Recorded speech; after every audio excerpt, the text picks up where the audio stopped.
minute. So this is where the oven used to be, is now a container here. And so we rented a forklift to help load the oven onto the truck to move it. And it's now in Tennessee. They used two forklifts to lift it off the truck. The truck drove out from under it, and then they were able to move the things around. So I'll just give you a little fun tour of a few things I didn't think about when it came to the container and forklift and all that. I'll turn you around. Okay. So first off, you ain't getting over this lip unless you buy some kind of serious ramps. You can get those on like Amazon for $1,000. We didn't. The other thing is that your rack for the forklift hits the sill, so that's kind of sad. You know, it limits you to like just the first little bit. Also, the floors are wood and may or may not be very flat.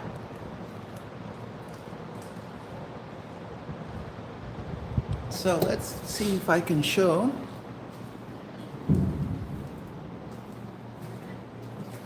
Yeah, that's a dent. Or is this one the dent? I don't know. Oh, this one's the dent. Oh, they both are. How's that? Can we show it?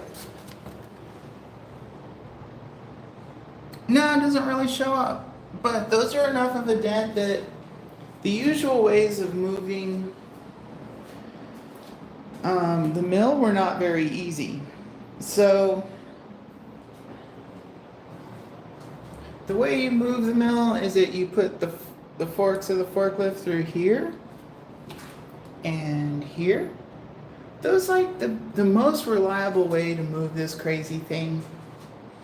And so yeah, it went in sideways, and then we ended up using skates and the toe jack, and I will show you the skates and the toe jack. So milling machines, the base casting has a little bit of that dent to give you clearance underneath it, and it's not enough for the toe jack, but combine it with those 3/8 aluminum plates and I could get the toe jack in and out.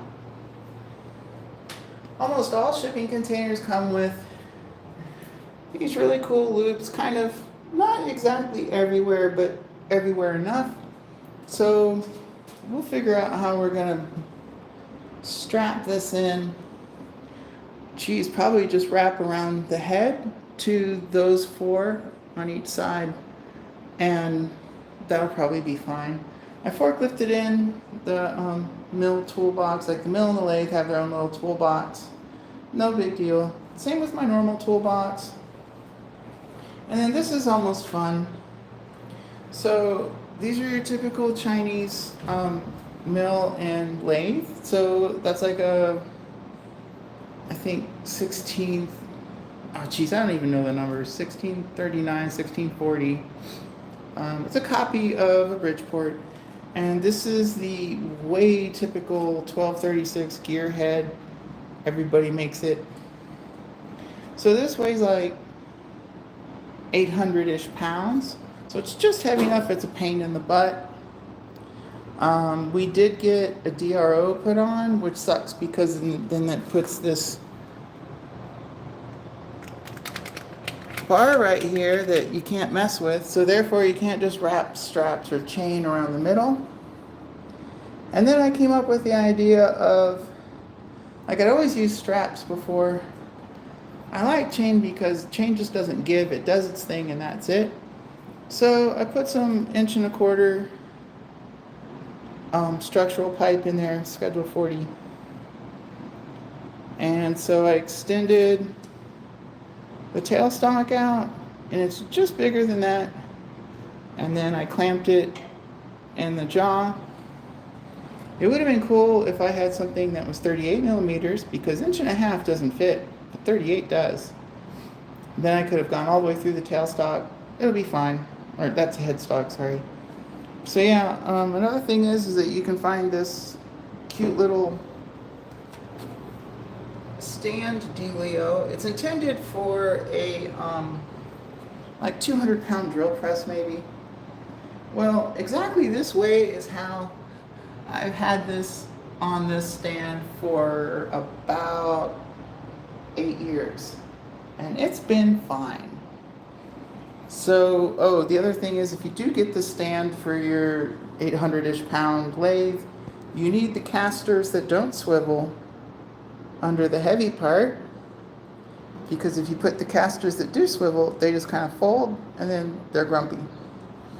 So yeah, and then they make some kind of like extender bar. But yeah, this is just something that was totally intended for not this. And it works. I mean, you can see it's a little bit grumpy, but you know, you can move it around some. So that's kind of worth doing, especially if, say you throw this in a container and you need to move it so that you can wire up your electrical.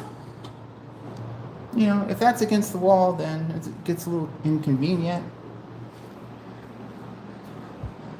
I probably didn't need the clamps on there, but I'm just really always paranoid of things leaving forks. And plus, on here, normally I would have gone around here, except for I couldn't reach. So I didn't want it to be pulling. That's when I was like, well, why don't we just put something in the chuck? And then I was like, oh, well, here's this big chunk of pipe. This is 3/8, it's overkill. I'm sure quarter would have been fine. And then this end is pretty light. When I first got this, every time I've moved this lathe before, and like when I owned a forklift, I just used straps and it was fine. I ran a strap through there, a good quality ratchet strap through there and up over, and maybe I used clamps, I don't even remember. And then I adjusted the strap here and just till it was level. So it's pretty good. That worked out. So I'll just ease this down onto here, roll it over a little bit, and this is going to be its corner. So kind of what I'm thinking is we have the left side and right side fairly balanced for weight, and then the mill is all the way at that end, and these tools are here. That end's going to be heavy. That's just life. Yeah, the mill's heavier. Like this container we're probably not going to really load up until we drop it off at home. Like this is probably how the container should be done, because I needed the forklift to put in the toolbox and 2 pieces of equipment. Like we're probably gonna be borderline where I don't want to be much heavier with this on my rollback.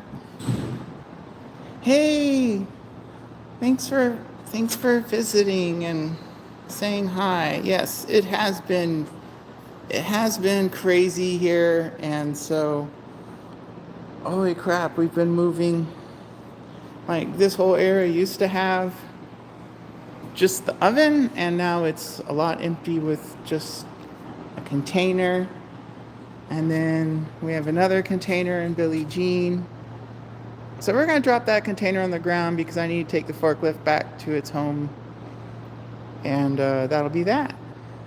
So anyhow, this little update is pretty crazy. This place used to be a real madhouse. This room was always super cluttered, and now it's kind of not.